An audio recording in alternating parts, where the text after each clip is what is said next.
Assalamualaikum warahmatullahi wabarakatuh. Perkenalkan, nama saya Janitra Arsenio Sagira Gavindava dari kelas F. Pada kesempatan kali ini saya akan membahas tentang sistem perwakilan rakyat. Jadi kita pernah berpikir nggak sih kenapa kita perlu adanya DPR, DPD atau wakil rakyat? Mengapa tidak rakyatnya saja langsung yang mengambil keputusan? Nah, jawabannya ada yang namanya teori sistem perwakilan rakyat. Mari kita bahas dengan santai. Yang pertama, apa itu sistem perwakilan? Simpelnya, sistem perwakilan adalah cara negara mengatur supaya suara rakyat tetap didengar, tetapi tetap efektif juga. Karena bayangkan saja jika ada 200 juta lebih orang harus rapat bareng tiap bikin aturan, dan pasti akan terjadi suatu keributan sebelum rapat itu terjadi. Yang kedua, ada juga teori-teori utama dalam sistem perwakilan. Nah, para ahli ini memiliki beberapa teori untuk menjelaskan bagaimana wakil rakyat seharusnya bekerja. Ada 3 teori. Yang pertama, teori mandat bebas. Ini teori yang berbicara kalau seorang sudah terpilih menjadi wakil rakyat, dia tidak terikat harus selalu ikut maunya pemilihnya atau mengikuti kemauan yang memilihnya, dan dia juga bebas untuk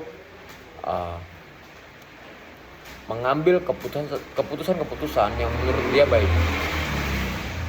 Yang kedua, teori mandat terikat, yakni kebalikan dari teori tadi. Di sini wakil rakyat itu benar-benar terikat sama kehendak rakyat yang memilih mereka.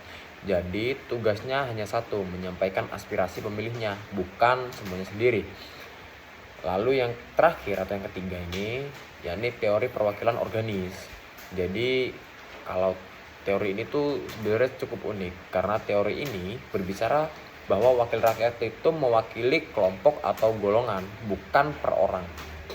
Jadi misalnya begini, ada kelompok petani, buruh, pengusaha, akademisi, dan sebagainya. Jadi yang diperjuangkan ini adalah kepentingan kelompok besar. Jadi biar lebih komprehensif dan tidak parsial. Lalu Indonesia pakai yang mana? Nah, Indonesia secara praktik lebih condong ke mandat bebas, karena setelah terpilih, anggota DPR ini menggunakan hak untuk mengambil keputusan sesuai pertimbangan mereka. Tetapi secara moral dan politik, mereka tetap ditagih dengan rakyat untuk memperjuangkan aspirasinya. Jadi sebenarnya gabungan bebas tapi tetap harus tanggung jawab kepada pemilih. Jika teori-teori dalam sistem perwakilan rakyat, intinya wakil rakyat itu harus menjembatani antara suara masyarakat dan kebijakan negara. Kalau jembatannya kuat, kebijakan itu juga semakin bermanfaat.